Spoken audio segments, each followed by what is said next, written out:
Welcome to the guided practice on professional writing. To make the most of this guided practice video, you should follow the instructions, pause when you're told to, revise the sentences on your own, and then resume the video when you've finished. This will allow you to check your revisions against mine and make sure that you really understand how to write professionally. We're going to go through some examples of sentences that need to be revised to be more professional. I will do the first one with you, and then after that, I will have you pause and try to revise them on your own. So here's our first sentence. We do not accept $100 bills. Can you see what's wrong with this sentence? It's a tone issue. Here, if you remember our rep approach to tone, your tone in professional writing should be respectful, earnest, and positive. This is respectful, and it's earnest, I guess, but it's not positive because we have that negative word not. So we need to revise this so that it's written in a more positive way. Can you think of a way without using the word not to get the same idea across that $100 bills are not accepted? Well, how about this? For your safety, we only accept bills of $50 and smaller. That still tells the person who we're talking to or who we're writing to that we're not going to take that $100 bill, but it does it in a much more positive way. Let's look at the next example. The undersigned takes pleasure in welcoming you to our firm.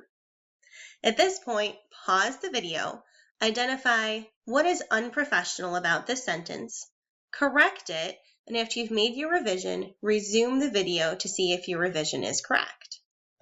So this is an example of not using standard English.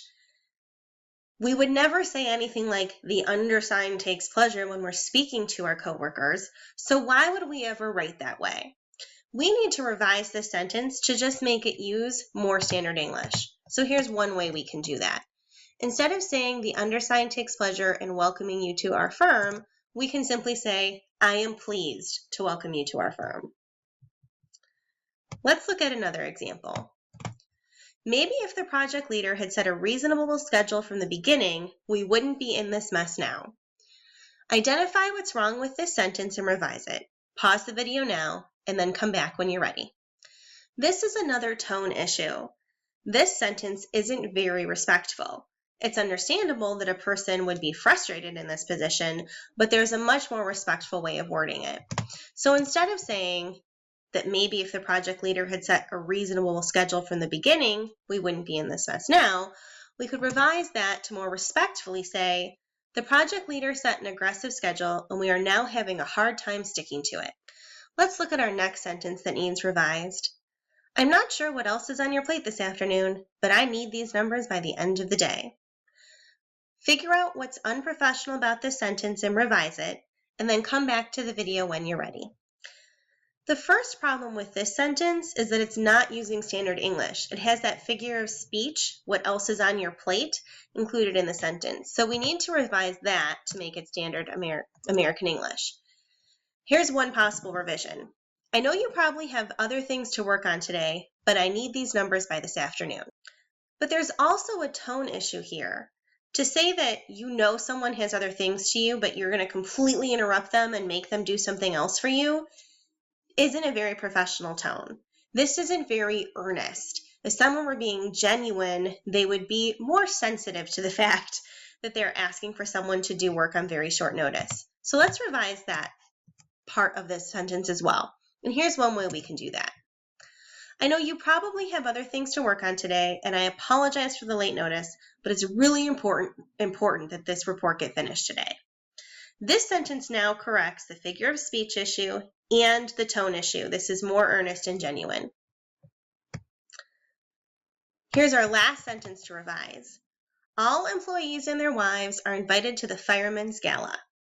Pause the video, identify what's wrong with this sentence and revise it, and then resume the video when you're finished. This is an example of biased or sexist language. Here we have employees and their wives and firemen. These are assuming that all employees are male and that everyone who's a firefighter is a man. So we need to correct both of those. So a good revision would be this. All employees and their significant others are invited to the firefighters gala. If you struggled with revising any of these sentences, please review the chapters on professional writing in your textbook and the professional writing video lecturettes in your Blackboard course. If you're still having more trouble, reach out to your instructor.